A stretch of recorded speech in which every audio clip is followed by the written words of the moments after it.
The Jewish rabbinic system succeeded perfectly in what it set out to do, which was to preserve the Jewish people as the Jewish people in exile without a temple. That was perfectly executed, flawlessly. We know who the Jewish people are. We can trace the Jewish people back to the land of Israel from the first temple because Rabbinic Judaism developed this way. So a number of you have asked me to do a video like this, going over the timeline of development of Rabbinic Judaism, what we simply call Judaism today, as well as going over some key concepts and elements and terminology. Now, the reason given for this request is because if you've watched my videos, you know I come from an Orthodox Jewish background, but now I make videos demonstrating that Christian theology can be found in its biblical and its Jewish roots, even in early rabbinic literature. And oftentimes when I'm making these videos discussing it, people bring up that sometimes there are maybe gaps as far as I might foolishly take for granted that that it's totally understood what I'm referencing or discussing, or maybe there's some terminology missing if you don't come from that background. So for this video, I'm going to meet that request and I'm going to go over as brief as I can make it, timeline of the development of Judaism as we know it today, as well as some key concepts, especially ones that relate to the topics that I discuss in my videos. As always, if you derive any kind of benefit from these videos, if you like them, if you enjoy them, please feel free to like, share, and subscribe.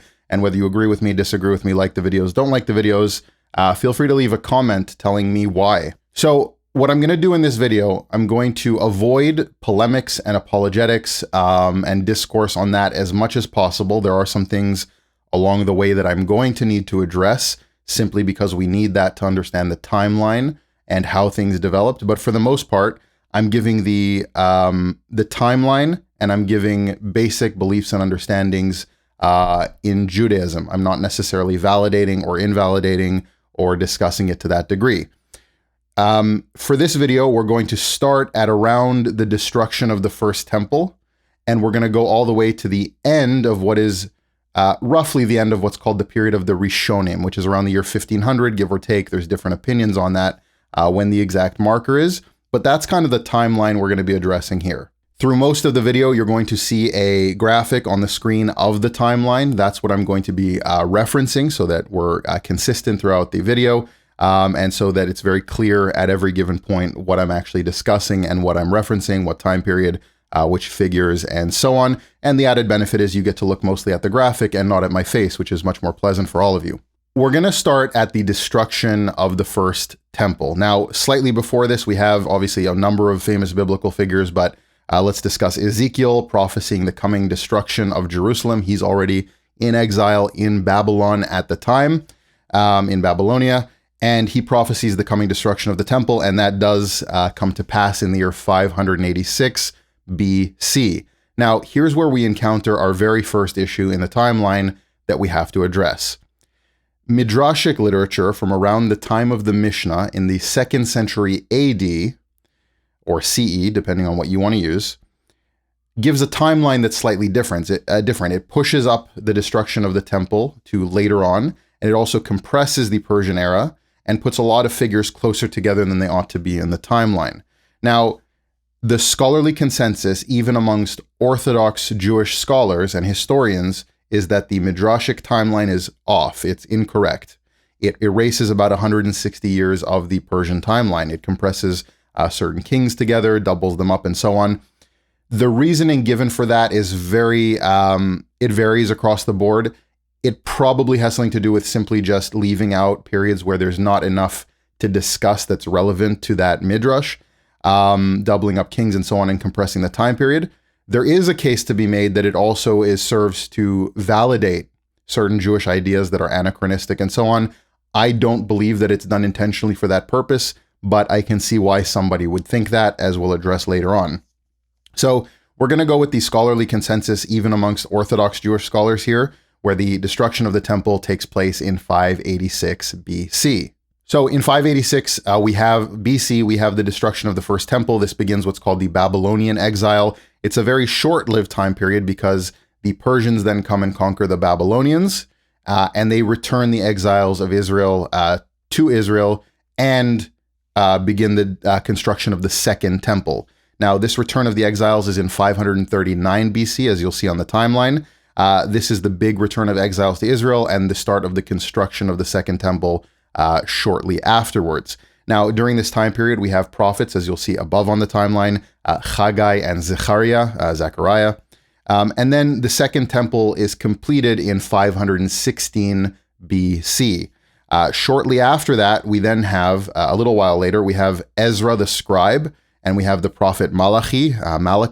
There are some opinions that this is the same person. We are not going to address that in this video. We're going to address them as two separate figures according to the historical consensus. So we have Ezra and Malachi. Now, Ezra is a fascinating figure. He returns to Israel, and he is horrified by the state of the Jewish people. Massive intermarriage, not one-off cases here and there, but basically the rule, not the exception. The Jewish identity is becoming incredibly fractured, or the identity of the Jewish people at the time, mixing with other nations and so on. Nobody's following the Torah. There's a lot of problems going on. So there are some significant changes from the time of Ezra. Now, a lot of this is scribal culture developing, scholarly culture in a way that is very significant. We're going to see that become a little more important later on. But some other major changes are happening. First of all, the lingua franca, the common tongue of the Jewish people, becomes Aramaic. Hebrew is less common, although it's kept for liturgical use and amongst these scribes and scholars. But even where Hebrew is used, it's actually, the script is changed. So the earlier Proto-Hebrew, Paleo-Hebrew script called Ktav Ivri starts to be phased out in favor of the Ktav Ashurit, the Assyrian script, which is what we use in Hebrew until today. So the earlier Hebrew script gets phased out. The Aramaic script gets brought in not only for Aramaic itself, but also for writing Hebrew scrolls and so on. In fact, later on, the earlier Hebrew script is actually basically banned for use in scrolls and so on. So these are some major significant changes.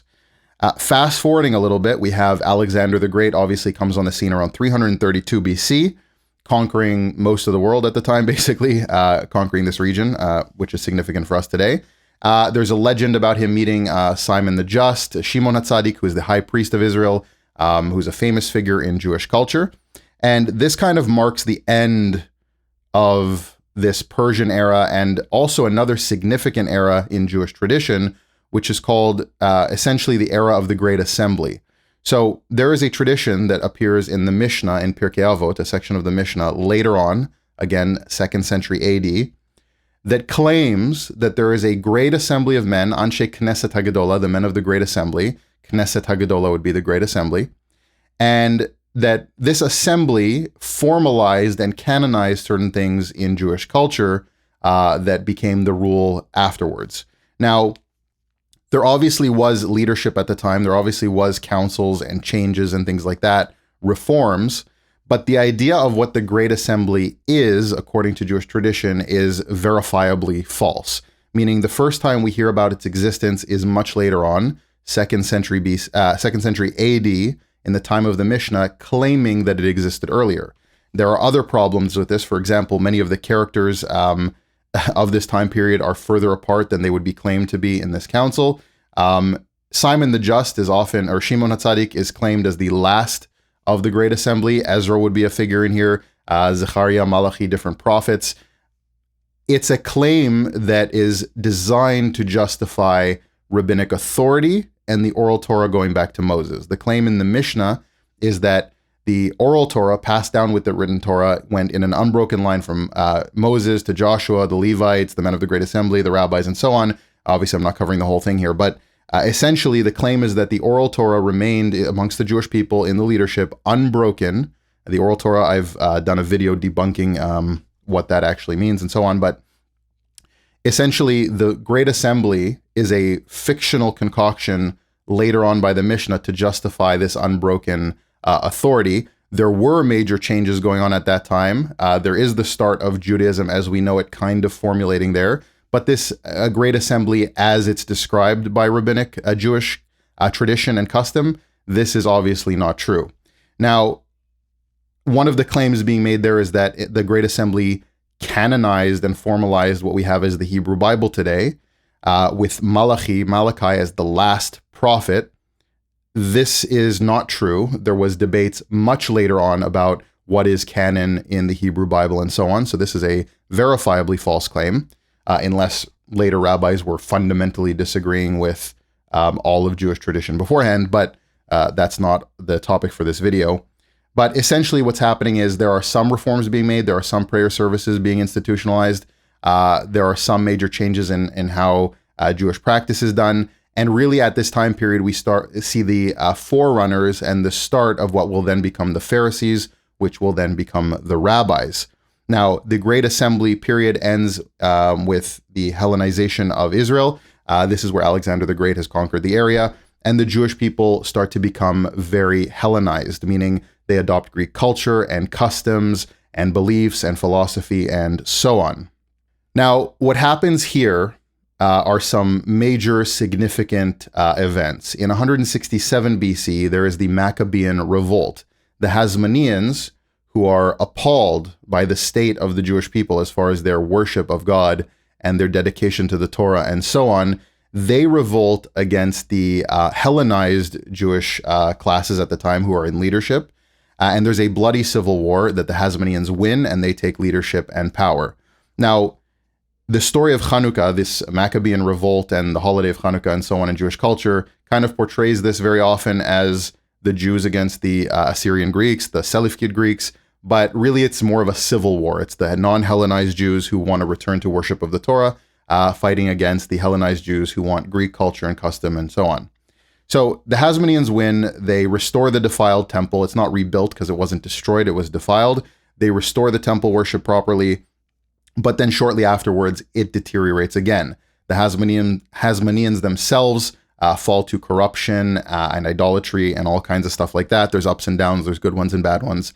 But essentially, the Hasmoneans become sort of the priest kings of Israel, not necessarily legitimate. Some are good, some are not. But this continues onwards to around the time of 63 BC, where there's another civil war. Hyrcanus II and Aristobulus II are fighting, and Ptolemy, a Roman general, takes the side of Hyrcanus and basically takes over Judea, and this begins the Roman rule of Judea. Now, we need to go back a step. During the time of the Hasmoneans, as I mentioned, all the way back to the time of Ezra, we see a scribal, scholarly culture developing among the Jewish people. And this really is comes to fruition with the emergence of the Pharisees. Essentially, under the Hasmonean rule, there's a lot of idolatry, Greek culture, Hellenization. Greek actually then becomes the main used language among the Jewish people, even more than Aramaic. And so there's a real big problem where the Jewish people are not exactly following Torah. There's the temple, but most Jews are very Hellenized, adopting Greek culture and so on. The Pharisees, though illegitimate in their authority, are legitimately the scholars of the Torah, meaning they speak the Hebrew, they are scribes, they write the Hebrew well, though with the new Aramaic script. They are keepers of the tradition. Now, how far back that tradition goes is obviously a massive topic of debate, but essentially they are the ones who are well-versed in the Torah, even if they might come up with their own traditions and concoct new things and so on. They definitely understand the Torah very well. They know how to write it. They know the script. They know the scrolls. They know the traditions. They know the customs. They are masters of this.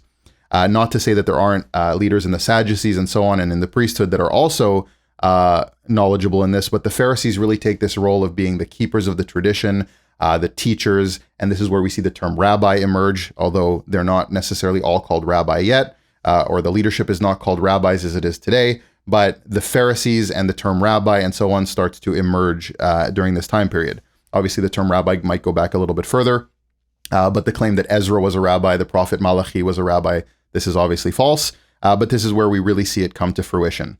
And the Pharisees are very much disliked by the leadership. The Hasmoneans, these corrupt priests and kings, do not like them. In fact, they very often massacre them, kill them, crucify them, all kinds of stuff like that later on, obviously. But in the end of the Hasmonean period before Roman rule, a queen of Israel right after Alexander Jannaeus, we have Queen Shlomtzion.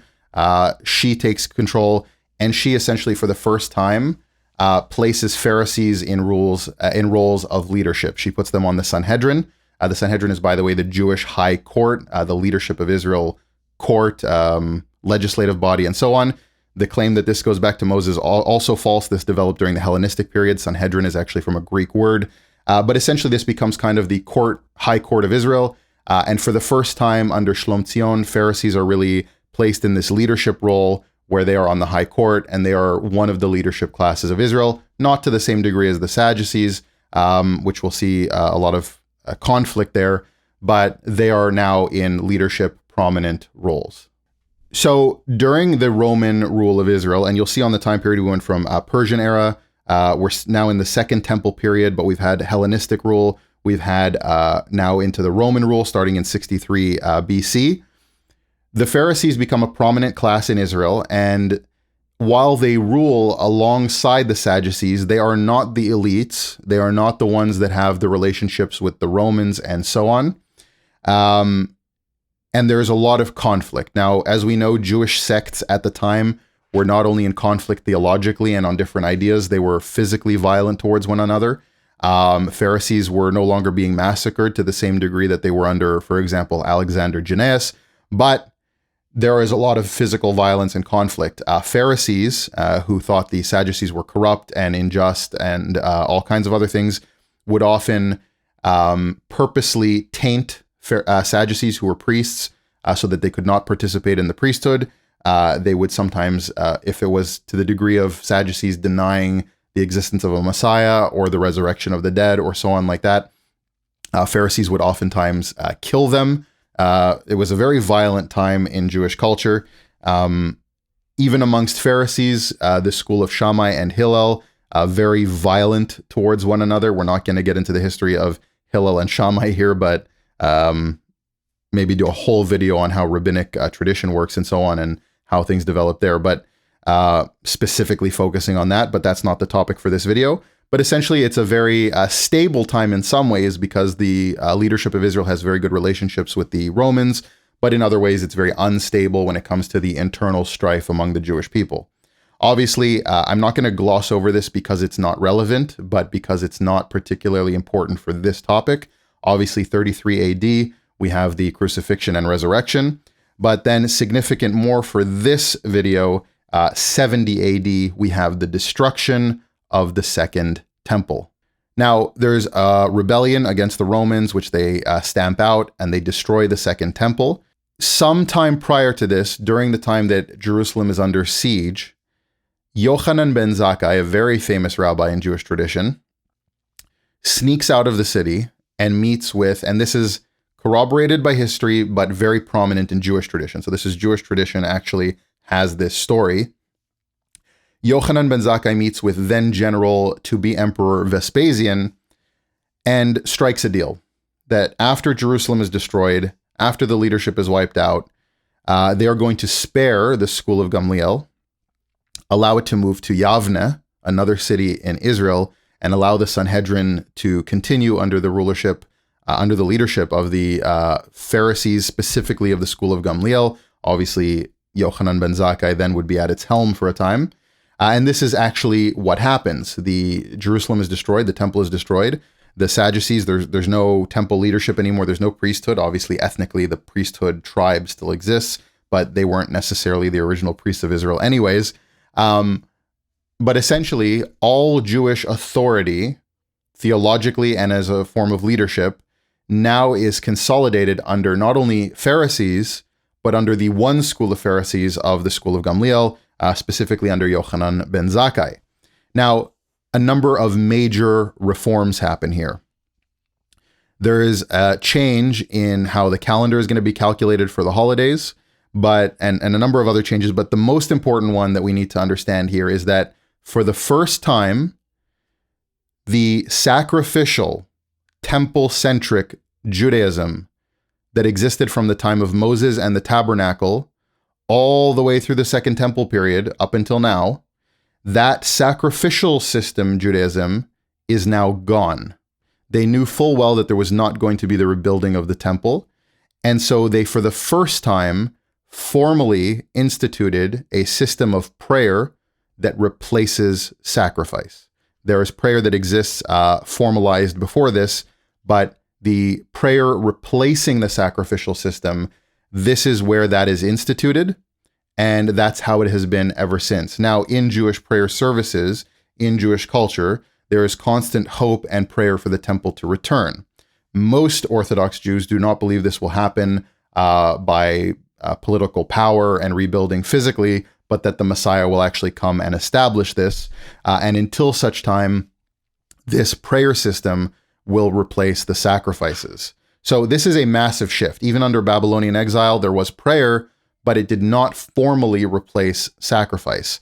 This is a rabbinic institution from 70 AD under Yochanan ben Zakkai that for the first time replaces the temple service, temple-centric, sacrificial system Judaism with a rabbinic, scholarly, prayer-based Judaism that we see all the way until today. Now, we're not going to get too much into this. There is another rebellion in 132 AD, Bar Kokhba, who is seen as many as a messianic figure. Obviously, leads this rebellion against the Romans. This is also stamped out a horrific time in Jewish history where thousands and thousands of Jewish people are massacred, crucified. Jerusalem is totally destroyed now. The name is changed. Jews are not allowed to go there. There's massive, massive heartbreak among the Jewish people, massive death and destruction, further exile. Many people now still in Israel flee. Obviously, there are still Jewish communities that stay, but many people leave. And this really is kind of the last big exile from Israel from the Roman period. Now, something very interesting happens a short while later in around 200 AD. It could have been a little bit earlier, could have been a little bit later, but tradition has it at around 200 AD. One of the last rabbis of the Tanaic period, or of the period of the Mishnah, the rabbis of that time period are called Tanaim. One of the last ones, who is the leader of the Jewish people at the time, Yehuda Hanasi, Judah the Prince, he writes down for the first time the oral Torah. Now, that's as far as tradition says it. The claim is that the oral tradition always existed, again, with this unbroken change, the Great Assembly, and so on. This is the first time that it's formally written down. Now, here's the problem with the claims of Rabbinic Judaism as far as relates to the Mishnah and the oral Torah. The claim is that the oral Torah was given at Sinai, but it was never to be written down. It was not permitted. Only the written Torah could be written, and the oral Torah was the tradition. There are midrashic claims as to why this is. For example, they don't want the Greek-speaking Gentiles to translate it and corrupt it like they did with the written Torah. This is a bit of a self-incriminating reasoning given, because what they're claiming is that God will know who the true Israel is by who has the oral Torah, not just the written Torah. So this is kind of a response to the emerging Christianity of the time. Again, I've done a video interview with Dr. Golan Broshi on that. You can go look at that. We're not going to get into that too much here. But essentially, the claim is that the oral Torah is now being compiled and written down for the first time. Now, the dilemma for Yehuda Hanasi, Judah the Prince, is that you're not allowed to write down the oral Torah. So how can he do it? Well, the claim is that now it has to be written down or it'll be lost. It's a very convenient thing that it happens exactly at this time period where Christianity is starting to emerge and a lot of Christian texts are being written down and canonized in the church, in the early church. But whatever the reasoning behind it, this is the first time that we see the oral Torah being written down. And it's making a lot of wild claims as to its authority. It claims that it always existed in an unbroken chain, though there's no evidence of that prior. But essentially, the Mishnah is then compiled. Now, what is the Mishnah? The Mishnah is all the teachings and discourse of the rabbis of the Tanaic period. Now, this goes back to about 150 BC, all the way up to this time, 200 AD. Maybe slightly afterwards could still be considered Tanaim there, but this is kind of the end of it. Now, Tanaim are a very interesting group of rabbis. They are some of the first of what we know today as rabbis in that style and tradition. That is where we get our custom and culture in Judaism today, is from the rabbis of the Mishnah. they are basically discussing and interpreting the Torah, having all these discussions, and that is written down and compiled in the Mishnah. This is discussions between the various Tanaim. Now, what's unique about the Tanaim that does not exist later on is that, number one, the Sanhedrin still exists, the Jewish high court that can pass official rulings and so on like that. There's also the idea that smicha ends after this time period. So smicha is rabbinic ordination. It literally means to lay on or place hands or lean on or whatever else, however you want to translate it. But essentially the unbroken chain idea kind of ends here. The official smicha ordination of what is actually a rabbi ends at the end of the period of the Tanaim. So the rabbis of the Talmud and onwards are not held in the same esteem spiritually as the rabbis of the Mishnah. And what does that actually mean practically is that the Mishnah is essentially the you do not disagree with the Mishnah code of Jewish law. Now, there's not a lot in the Mishnah that's officially codified in a practical form that can be used as daily Jewish practice, but it is the fundamental core document of Rabbinic Judaism. Rabbinic Judaism is based in the Mishnah, obviously in the Tanakh, in the Torah, but the Mishnah is the core document really that is unique to Rabbinic Judaism. So if we had to give an analogy, it's never going to be exactly accurate one-to-one, but essentially the Torah is like the Constitution, the Mishnah is like the established legal code that's passed legislation and so on, sort of like a constitution in its own way. That's why it's not exactly a one-to-one reference. But then all the discussions of the Talmud and the rabbis afterwards are various events and discussions and essentially what is case law afterwards. But the Mishnah is the core document that actually tells us what the law is, and then it's interpreted by various legislative and judicial bodies afterwards. That's the kind of the best analogy you can give. Not exactly one-to-one accurate, but that's essentially it. Very often, so essentially when you're passing Jewish code of law and formalizing Jewish code of law, you don't, as far as the rabbis of the Talmud are concerned, you do go to the Torah, to the Tanakh, but as far as the rulings, it's all based on discussions of the Mishnah. Obviously, that's a very superficial, surface level view, but the Mishnah, I want to stress the importance of what this document is in Jewish culture. From about 200 AD onwards till about 550 AD, we have the period of the rabbis called the Amoraim. Now, there's also the Jerusalem Talmud in this time period. We're not going to talk about that today. But in Babylonia, there is flourishing Jewish communities, and the basically the core of rabbinic scholarship is in Babylonia, in several schools throughout Babylonia. And all these rabbis, called Amoraim, they are discussing what the rabbis of the Mishnah have discussed, and they are going to further discourse and discussion on it. And in 550 AD approximately, sometime mid-6th century, the Talmud is compiled and put together, and it is a collection of discussions of rabbis from about 200 AD till about 550 AD. It's a collection of discussions. They're not necessarily formal rulings, but they're basically discussing each part of the Gemara, the Talmud. The Talmud is basically made of the Mishnah part and the Gemara part. Each section of the Talmud starts with a Mishnah, a discussion from the rabbis of the Mishnah, and then the Gemara part is the rabbis of the Talmud discussing that Mishnah, debating the law, coming up with all kinds of different opinions and discussions on it.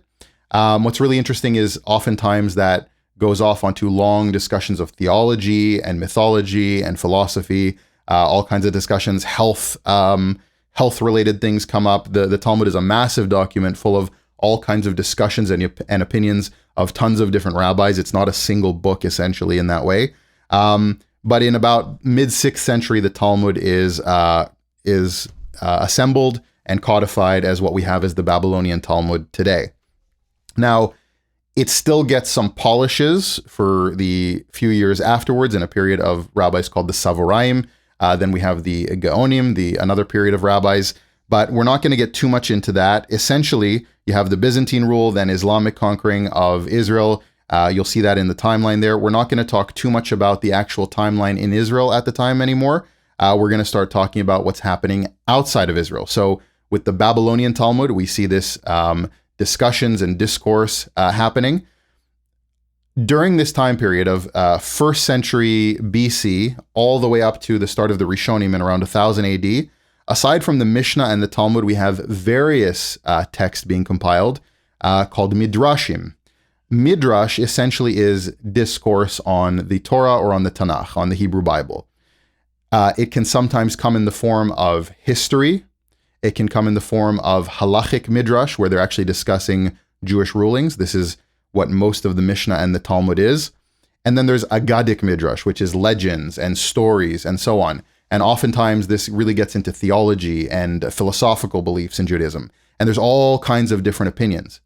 This is a very good time to stress the fact that there is not and has never been consensus view on theology or on legal rulings in the Jewish world. There are some things that are established norms, but there hasn't really been consensus view on any major topic going all the way back to the time of the early Pharisees, all the way up until now. There is massive debate and discussion about sometimes key theological topics in the Jewish world. So Judaism, though it is one thing as far as a religion and even the ethnic component and so on, it's not necessarily monolithic in terms of what Jews believe or how Jews practice. There's a lot of, the Jewish people get dispersed around the world. There's Ashkenazi Jews, Sephardi Jews, Mizrahi Jews, Yemenite Jews, Ethiopian Jews, all kinds of stuff like this. And there's not super consensus amongst Jews as to how to practice things. That being said, while the Talmud is being developed, while these rabbis are having discussions all the way up to the period of the Rishonim, while it's happening in Babylon, a lot of these ideas being discussed in the Talmud are being spread around the world. First, primarily being accepted by leadership of rabbis in the Sephardic Jewish communities, North Africa, Spain, and so on. Then by Ashkenazi Jewish communities in Central and Northern Europe. And so these ideas are becoming the norms in the Jewish world as to how things are understood, even though they don't necessarily have the physical copy of the Talmud yet. Then you do have the Talmud itself actually starting to spread around the Jewish community in various forms across the Jewish world. And then you start to see this period of rabbis that are the scholars of the Jewish people starting to use the Talmud and the Mishnah really as a source material for how they start to rule. And this begins the period of the Rishonim. Now, we're going to start here at 960 AD. This is kind of the earliest of the Rishonim. We have a Ashkenazi, that is like Central Europe, Germany, Rhineland, Ashkenazi Jewish rabbi, Rabbeinu Gershom. He is one of the greatest scholars in Jewish history, institutes a bunch of formal reforms to how Judaism is practiced, or Jewish law rather, for certain legal issues. For example, he bans polygamy, which was not banned in Jewish culture before that. He also banned forced divorces, where men would forcibly divorce their wives and exile them essentially and not provide for them and so on. So that forced divorce became banned. He also banned Jews from reading each other's mail and so on. Bunch of other reforms we're not going to get into at the time, but that is kind of the start of the Ashkenazi Rishonim with Rabbeinu Gershom. Fast forward a little bit. I don't know why I didn't put him on the timeline, but we have Rashi, who is one of the most famous Rishonim, specifically for his commentary, his massive commentary on the Torah, on the Tanakh, and even on the Talmud. One of the largest, most massive, comprehensive commentaries on the Talmud and on the Torah. Now, oftentimes, Rashi is known for selecting his sources very conveniently to match with his polemics against Christian theology, but we're not going to get into that here. But he definitely provided one of the largest, most comprehensive commentaries that exists in the Jewish world today, still widely used as basically the main commentary that you'll see on the Torah and on the Talmud, even up till today. Shortly after, and he's in France at the time, then we have Maimonides a little bit later on. Maimonides, again, one of the most famous rabbis in Jewish history, a great philosopher, a physician, astronomer, and definitely scholar of the Torah. Maimonides is one of the first not only to provide commentary on the Torah, but also to really delve into philosophy and theology in a way that really affects how Jews till today view God and view theology in general. Maimonides is heavily influenced by Aristotelian philosophy, heavily influenced by Islamic Aristotelian philosophers of his time. He is in mostly in Islamic countries. And he is heavily influenced by that as far as theology, which is, in my opinion, very unfortunate that his views took this philosophical turn that kind of allegorizes a lot of things in the Torah, because number one, this changes a lot of how Jews see God from that point onwards. And it also leaves a lot of room open for rabbinic tradition to inherently dismiss claims of, let's say, in Christianity, not based on anything to do with the Torah, but based on kind of just ideas that exist in Jewish culture that are founded more in Maimonides' philosophy than they are in actual Torah beliefs. But that's, again, another topic for another video. Maimonides is also very special in that he is one of the earliest rabbis to completely and totally codify a complete system of Jewish law. Maimonides writes he has many famous works. One of them is Mishnah Torah, where he goes through every commandment and mitzvah of the Torah. A mitzvah essentially means one of the commandments given in the Torah. Maimonides goes through it and basically codifies all the rules of the Torah for how Jewish life is to be lived, how Jewish law is to be practiced, in a complete text that goes through all of it, basically. This is one of the earliest examples of that, where there's actually a practical guide given for each command. Obviously, without the temple, there are some that cannot be practiced, but Maimonides is one of the earliest to do this. We're going to see later on the one that's mostly used today, the Shulchan Aruch, but we'll get to that in just a moment. In 1280 AD, something happens in the Jewish world that is another major significant change that has changed the way Jewish thought is until today significantly. A scholar by the name of Moshe de Leon, writes a book or compiles a book called the Zohar. Now, the Zohar is a book of Jewish mysticism. It is done in a style of earlier midrashim from the time of the Talmud. If you ask Orthodox Jews who go based on the orthodoxy standpoint, they'll tell you that it is from the time of Shimon Bar Yochai, which is what Moshe de Leon claimed. Shimon Bar Yochai is a first century rabbi. They will claim from the Tanaic period, Shimon Bar Yochai, very famous Tana.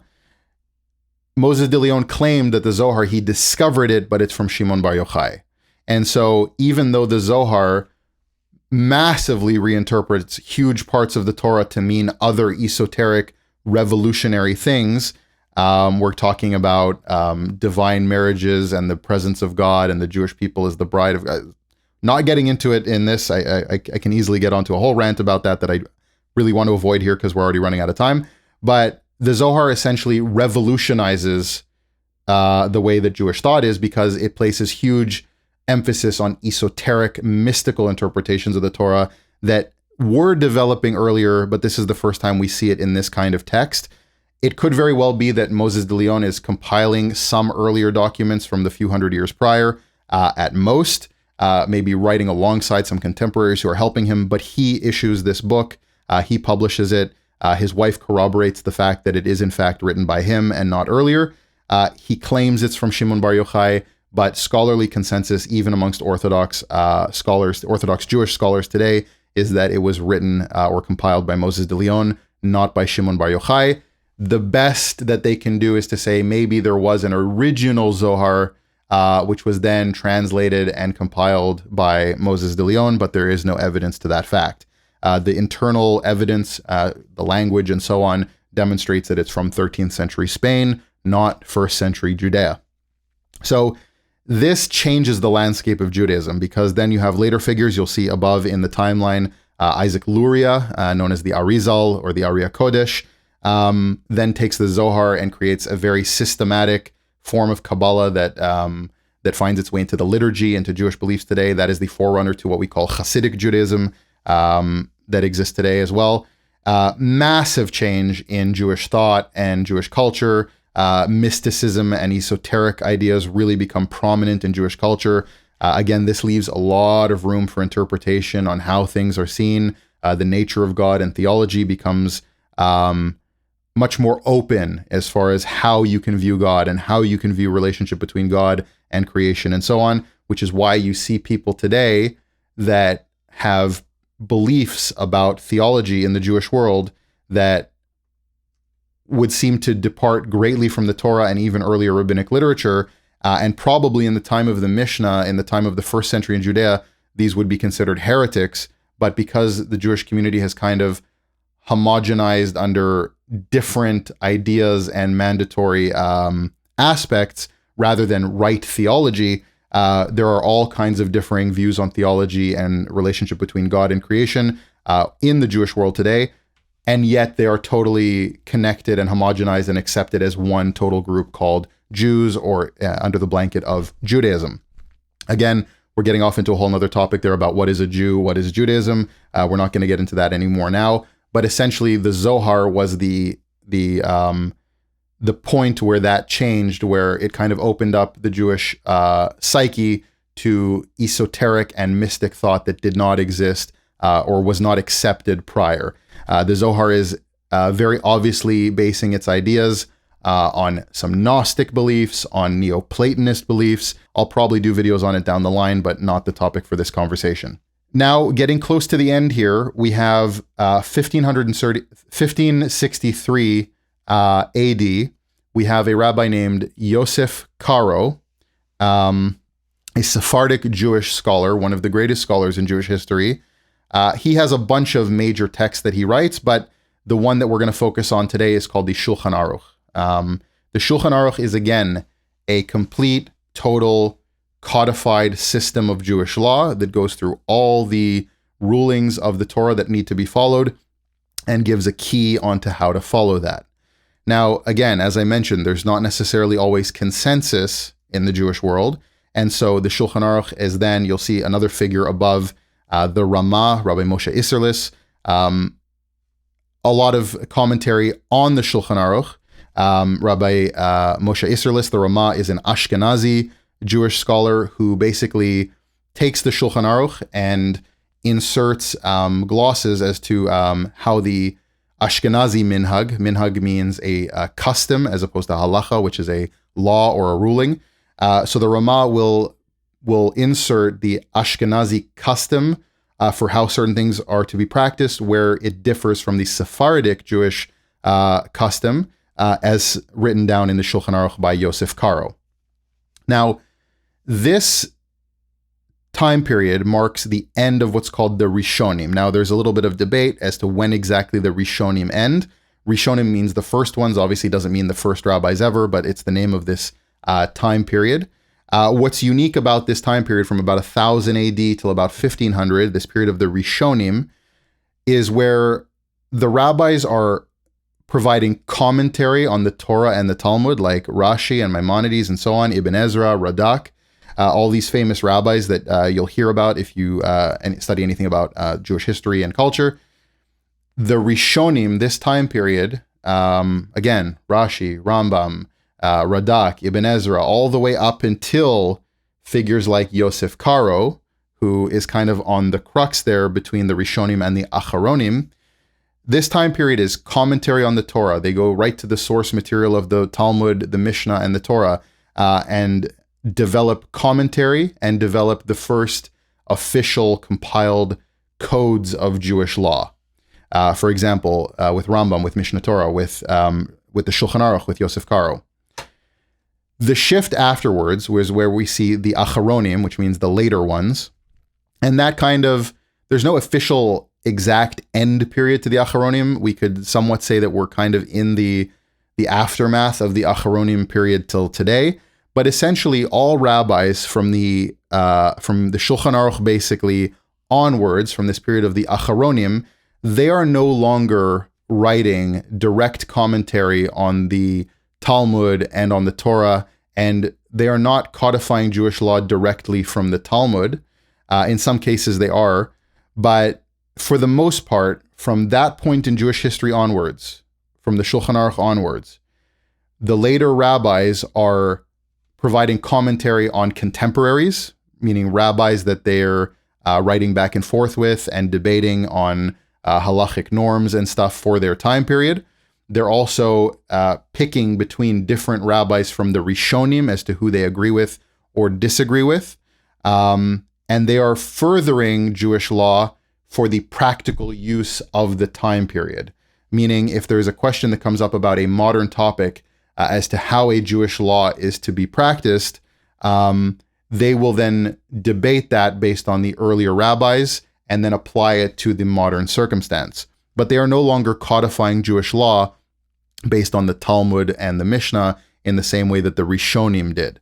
So Maimonides, Rashi, they're going directly, even Yosef Karo, they're going directly to the Talmud as a source material, and then they are deriving what they believe is Jewish law and then codifying it. The later rabbis from this point onwards, you'll see the 1563 on the timeline. From that point onwards, the rabbis are debating based on earlier rabbis. Now, there is a concept in Judaism that as time goes on from Sinai till now, there is a spiritual descent where as we get further away from Sinai, we become less spiritually intuitive, meaning the rabbis of the Talmud, more so with the rabbis of the Mishnah, more so with people like Ezra, are more spiritually in tune with the Torah and able to spiritually connect and assess what must be done in that way. However, later rabbis, obviously having more information, more education, in some cases, greater intellect. For example, there are great sages in the Jewish community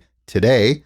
They're not necessarily allowed to go back and dispute consensus view from earlier, meaning they can't go to the Mishnah and say, no, we don't do that anymore, that's wrong. But they can reinterpret things as necessary for the modern times. Oh, we understand that this way now. But for the most part, they do that with Rishonim. They'll take different rabbis from the period of the Rishonim. They will look at the different opinions and they will say, how do we apply this to modern rulings? And they may even disagree with Rishonim. Now, generally speaking, if there's a consensus view in the Jewish world, which rarely happens, but if there is some kind of consensus idea, rabbis today will not go back and dispute that and change it. However, they will go back and say, well, maybe that rabbi back then didn't understand this and this information. We need to update that for modern times. And so we have today rabbis called poskim, which means people that rule on Jewish law. They will come up with modern applications for the Jewish law as codified by the Rishonim. I know there's a lot of information there packed in. I wanted to give kind of a rough outline of the development of Rabbinic Judaism and show how it went from the Temple Judaism to the Rabbinic system that we know today. And I also wanted to go through some key terms and ideas as to how Judaism views things, how Jewish law is developed. For any of you that didn't just turn off the video thinking that it was the end, I probably should have done that a little bit differently. But I want to point out here something very interesting. As we see this timeline, as we see the development of Judaism through this timeline, you'll probably notice something. We can trace who the Jewish people are all the way back to at least the Babylonian exile. Obviously, there's intermarriage along the way. There are some exiles and there's some changes to where the population is.